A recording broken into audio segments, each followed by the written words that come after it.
άλλες καλλιέργειες οι οποίες γίνονται γύρω από το άστι, από την πόλη ή κοντά στο άστι. Τι σημαίνει αυτό? Σημαίνει ότι έτσι όπως έχουν εξελιχθεί τα πράγματα, υπάρχει ανάγκη να καλλιεργηθούν χώροι οι οποίοι για χρόνια ήταν ακαλλιέργητοι.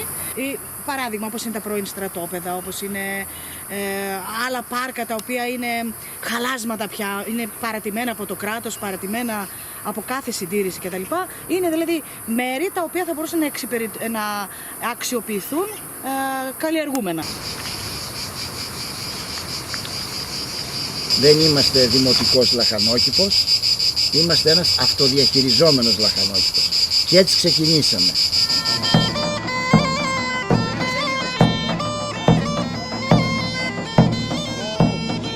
Πολλές φορές επίσης τους αισθητικούς κήπους των γειτονιών με τα λουλούδια τους γυρνάνε σε εδόδημους κήπους με ντοματούλες. Γιατί προηγουμένως είπαμε για το θέμα της ψυχιατρικής, τώρα λέμε και το πρακτικό. Κάποια παιδιά, ας είναι καλά εκεί που είναι, συνέλαβαν αυτήν την ιδέα σε αυτόν τον αναξιοποίητο χώρο, που ήταν ένας παρατημένος χώρος, συνέλαβαν την ιδέα να καλλιεργήσουν τη γη, ας πούμε. Άγωνη βέβαια η γη ήταν, ήθελε πολύ σκάψιμο, πολύ χώμα, πολύ δουλειά. Ξεκίνησαν αυτά τα ευλογημένα παιδιά τέλος πάντων εκεί στην Πέρκα 1 και κοντά σε αυτούς μετά ήρθαν κι άλλοι, κι άλλοι, κι άλλοι, κι άλλοι. Και έτσι... Την άνοιξη του 11 ξεκινήσανε μόνο με την Πέρκα 1 αυτήν εδώ. Η βιωσιμότητα και ο πολλαπλασιασμός του μηνύματος δεδομένων και της κρίσης στη χώρα μας έκανε πλέον το 2016 να έχουμε 7 πέρκες, δηλαδή 7 κήπους και περίπου σε 120 με 130 οικογένειες να καλλιεργούν εδώ μέσα. Υπάρχει ζήτηση. Υπάρχει μεγάλη ζήτηση, υπάρχει λίστα αναμονής, οι οποίοι παίρνουν τη σειρά τους με τη διαδικασία που σου είπα προηγουμένως. Μία μουριά βγήκε μόνη της εκεί. Μία σικιά εκεί. Αυτά αν θέλεις τα αφήνεις εδώ, αν θες τα μεταφυτεύεις λίγο παρά έξω, αν θες τα παίρνεις τα βάζεις στο σπίτι σου, στο χωράφι σου. Αυτά είναι. Είναι πολύ ωραίο πράγμα. Αυτό είναι το θαύμα της φύσης.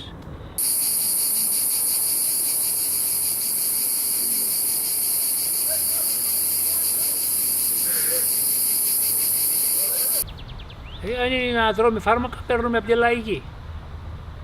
Πάμε στη λαϊκή αγορά, πάμε στο σούπερ μάρκετ και έχει εκεί φυτοφάρμακο όσο θες να φας. Και δεν είναι εκεί ιδιαίτερα ακριβά, ας πούμε, αλλά θα χάσεις την ψυχαγωγία σου και να το τρως όσο το δυνατόν πιο υγιεινό γίνεται. Είναι πιο νόστιμα. Και πιο νόστιμο, εντάξει. Είναι πολύ νόστιμα. Και έχουν άρωμα. Και έχουν μυρωδιά αυτά τα λαχανικά. Είναι πολύ διαφορετικά από όλα αυτά που βρίσκουμε στο σούπερ μάρκετ και στη λαϊκή αγορά. Και μάλιστα η μαγιά είναι ότι εδώ εμείς, επειδή δεν είμαστε μικροκαλλιεργητές, άρα βοηθάμε τη βιοποικιλότητα, που σημαίνει ότι βάζουμε πολλά διαφορετικά είδη ντοματιάς. Εγώ την πρώτη χρονιά που ήρθα εδώ και ήμουνα χαρτογιακάς και δεν ήξερα, κάποια στιγμή τον Αύγουστο είδα μια ντοματιά με κίτρινες ντομάτες και λέω αμάν μου χάλασε. Λέει δεν σου χάλασε, είναι η ρίζα που σου δώσαμε κίτρινη. Χωρίς κόστος εμείς εδώ κάνουμε στις τόσες γιορτές μας, μοιράζουμε δωρεάν σπόρους παραδοσιακούς και φυτά στον κόσμο. Καλλιεργούμε τα καλοκαιρινά μας φυτά και τα χειμωνιάτικα, γιατί είναι δύο καλλιεργητικές περίοδοι έχει Πέρκα. Η πιο ζωντανή είναι η καλοκαιρινή, γιατί θέλει περισσότερη λάτρα, γιατί μας βρίσκει περισσότερο χρόνο εδώ. Και κυρίως είναι αυτά που τα γνωστά, είναι οι ντομάτες, οι πιπεριές, τα κολοκυθάκια, οι μελιτζάνες, αυτά κυρίως. Και βεβαίως δεν πρέπει να ξεχνάμε ότι οι σπόροι μας είναι παραδοσιακοί και από το πελίτη. Φυσικά απειλούνται οι παραδοσιακοί σπόροι, γιατί προσπαθούν με διάφορους νόμους όσο γίνεται να καταργήσουν την χρήση παραδοσιακών σπόρων, ιδίως όταν είναι για επαγγελματικές καλλιέργειες. Όπως πούμε, ο παραγωγός για να πάρει αποζημίωση πρέπει να έχει τιμολόγιο ότι αγόρασε το σπόρο. Δεν θα μπορούσε κάποιος παραγωγός να πάρει αποζημίωση βάζοντας παραδοσιακό σπόρο. Οπότε ναι, αυτό αποτελεί μια απειλή. Και με πλάγιο τρόπο κατευθύνουν τον αγρότη στα υβρίδια, στα μεταλλαγμένα, σε όλα αυτά. Υπάρχει πάλι η καταστατική μας αρχή που λέει ότι όλα μας τα προϊόντα είναι διαηδίαν κατανάλωση. Δεν μπορούμε να τα πουλήσουμε. Δεν έχουμε απαγορεύσει την εμπορευματοποίηση όσων παράγουμε εδώ πέρα. Αυτή είναι η αρχή μας.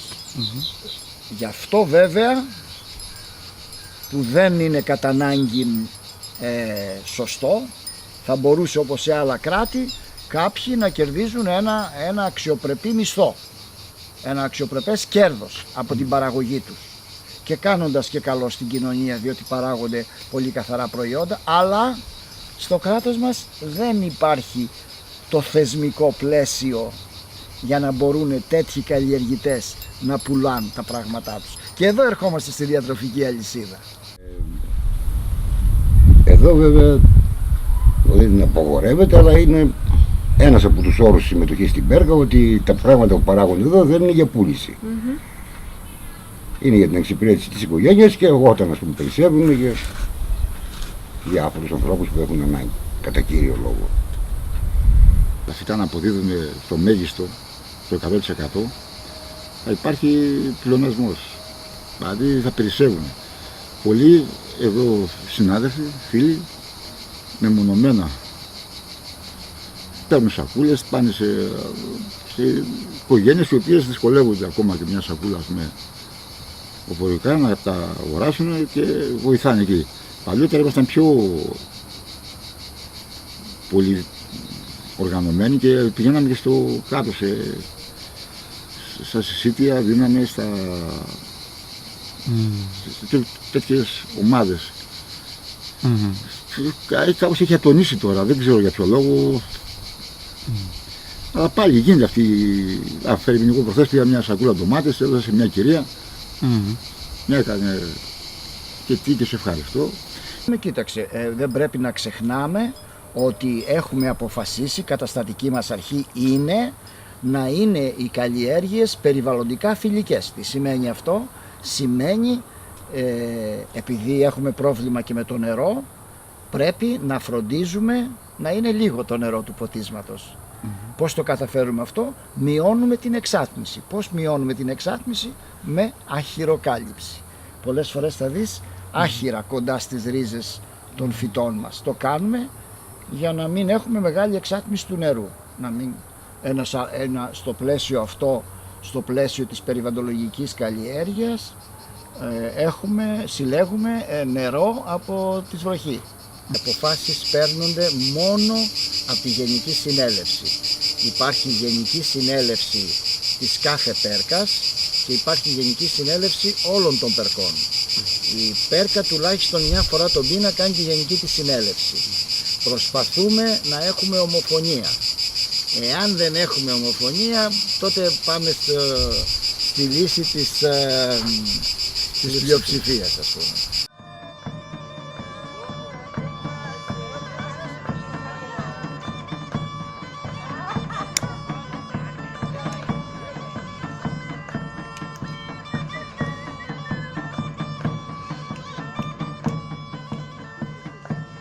Μέχρι τώρα πάμε καλά, δηλαδή δεν χρειάστηκε να αποπέμψουμε κάποιον. Που και για αυτή την περίπτωση συνέβη μια φορά στα 5 χρόνια, έγινε με μεγάλη ανεκτικότητα. Εμείς λέμε ότι το πείραμα Πέρκας πρέπει να έχει εκτός από αλληλεγγύη και μεγάλη ανεκτικότητα. Αν δεν έχουν τέτοιοι χώροι ανεκτικότητα σε συμπεριφορές ανθρώπων, ποιος θα έχει? Οι σχέσεις έχουν τα καλά τους και τα κακά τους, όπως όλες οι σχέσεις πολλών ανθρώπων οι οποίοι βρίσκονται για κάποιο λόγο μαζί. εντάξει, σε αυτό δεν... Υπάρχουν πολλά πράγματα εδώ πέρα που μας ενώνουν, αλλά πρέπει να μάθουμε να ξεφεύγουμε από την νοοτροπία του τι μας χωρίζει και να βλέπουμε αυτό που μας ενώνει. Δεν τους αφορά και όλα το τι αποφάσισε η συνέλευση. Δεν τους αφορά, δηλαδή. Δεν ενδιαφέρουν. Αυτοί δηλαδή ασχολούνται μόνο με το να καλλιεργήσουν το κομμάτι Χρηστικά το υγιής χώρο, που χρηστικά τους το χώρο. αντιστοιχεί Ναι. και τίποτα άλλο. Μάλιστα.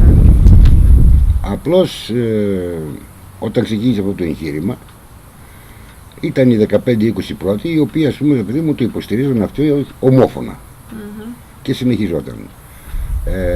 Όταν γίναν τα πρώτα πεσήματα από την αστυνομία και το στρατό εδώ ας πούμε για το διώξιμο των ανθρώπων αυτών, είδαν ότι πρέπει ας πούμε να απλωθεί το θέμα, να μην είναι ας πούμε 5-10 και είναι ευάλωτοι, και καλέσαν και άλλο κόσμο να συμμετέχει.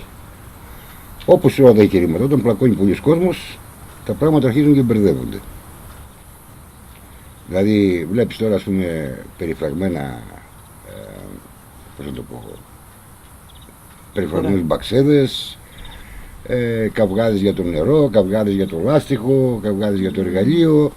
Αυτά όλα δεν είναι στη λογική της Πέρκας. Η Πέρκα θέλει να δουλέψει αλληλέγγυα, δηλαδή όταν υπάρχει ένας άνθρωπος που έχει μια ανάγκη ας πούμε,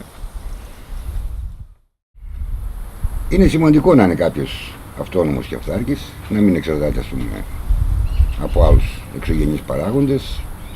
Άλλος θα τους έλεγε τιμάριθμους, άλλος θα τους έλεγε εσχροκέρδια, άλλος θα τους έλεγε μεσάζοντες.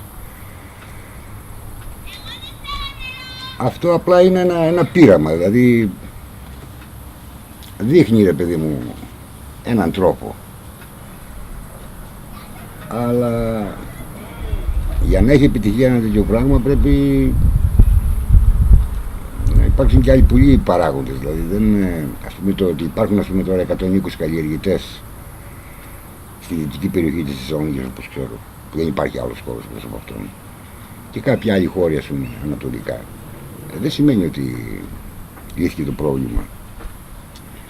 Απλά μπήκε ένα θέμα. Και έτσι πιστεύω ότι αυτή η προσπάθεια ήταν μια θεάριστη προσπάθεια. Δηλαδή πιστεύω ότι έκανε πολύ καλό σε πολλούς ανθρώπους, ανέργους, αρρώστους, ασθενείς, συνταξιούχους, έτσι. Χάρη στην προσπάθεια αυτών των παιδιών, των 3-4 ας πούμε, που συνέλαβαν την ιδέα και την πραγματοποίησαν. Το χριστιανικό καθεστώς τώρα αυτή τη στιγμή όλο το στρατόπεδο βρίσκεται... Είναι ανήκει στο στρατό από όσο ξέρω. Όχι, το έχει πάρει αυτή... ΤΑΙΠΕΔ. Το ΤΑΙΠΕΔ. Τα είπε. Το διεκδικεί τώρα, Δημόσιο δηλαδή. ναι, το διεκδικεί από το ΤΑΙΠΕΔ και ο στρατός και ο Δήμος. Στο Δήμο, πριν από 6-7 χρόνια, είχαν παραχωρηθεί κάποια 170 στρέμματα, τα οποία όμως ο Δήμος δεν δέχτηκε, και γιατί το όλο στρατόπεδο είναι 670 στρέμματα. Και το διεκδικεί ολόκληρο για να το αξιοποιήσει σαν ένα μητροπολιτικό πάρκο. Με το να είμαστε εδώ είμαστε άτυποι σεκιουριτάδες. Προστατεύουμε το χώρο. Και σκέφτομαι ότι δημιουργούμε πρόβλημα στον όποιον επενδυτή θέλει να το πάρει, γιατί πώς να διώξει 120 οικογένειες οι οποίες έχουν μείνει εδώ 5 χρόνια, παρόλο που εμείς λέμε ότι δεν διεκδικούμε καμία κυριότητα του χώρου. Αν έρθει ένα ωραίο πρόγραμμα και πει εγώ θα το πρασινίσω το καρατά σου και δεν θα το καταστρέψω, εμείς φύγαμε την άλλη στιγμή, φύγαμε αμέσως. Αυτή είναι η άποψη της Πέρκας όσον αφορά το ιδιοκτησιακό καθεστώς. Αυτή είναι η αντιμετώπιση μας. Δεν έχουμε καμιά βούληση κυριότητας εδώ πέρα. Θα την κάνουμε αμέσως. Αλλά αν δούμε έναν επενδυτή που θέλει να το γεμίσει ντουβάρια, τότε θα υπάρξει πρόβλημα. Βέβαια, εγώ πιστεύω, επειδή όπως ξέρεις Κώστα ασχολούμαι και με άλλες εθελοντικές οργανώσεις στην πόλη, πιστεύω με θετική σκέψη ότι ο πιο κοντινός θεσμός σε αυτά τα εγχειρήματα που πρέπει να τα αγκαλιάζει είναι η τοπική αυτοδιοίκηση. Καλός ή κακός πρέπει ο Δήμος να είναι κοντά σε αυτά. Είχαμε δε τη μεγάλη τύχη ένα παιδί που ήταν περκίτης από εδώ να είναι πλέον αντιδήμαρχος στον τοπικό Δήμο. Ναι. Στην Πέρκα η λογική είναι η εξής, ας πούμε, ότι θα χρησιμοποιήσουμε τον χώρο αυτό μέχρι να αναλάβει, ας πούμε, είτε ο Δήμος είτε το κράτος να τον αξιοποιήσει για το γενικότερο καλό. Τότε και θα αποχωρήσουμε. Γι' αυτό λέμε, δεν φυτεύουμε δέντρα, δεν κάνουμε εγκαταστάσεις οι οποίες είναι μόνιμες και προχωράμε δηλαδή σε ένα στυλ που διεκδικούμε το χώρο όσο αυτός δεν αποδίδεται στο κοινωνικό σύνολο, σαν μέρος του κοινωνικού συνόλου και εμείς.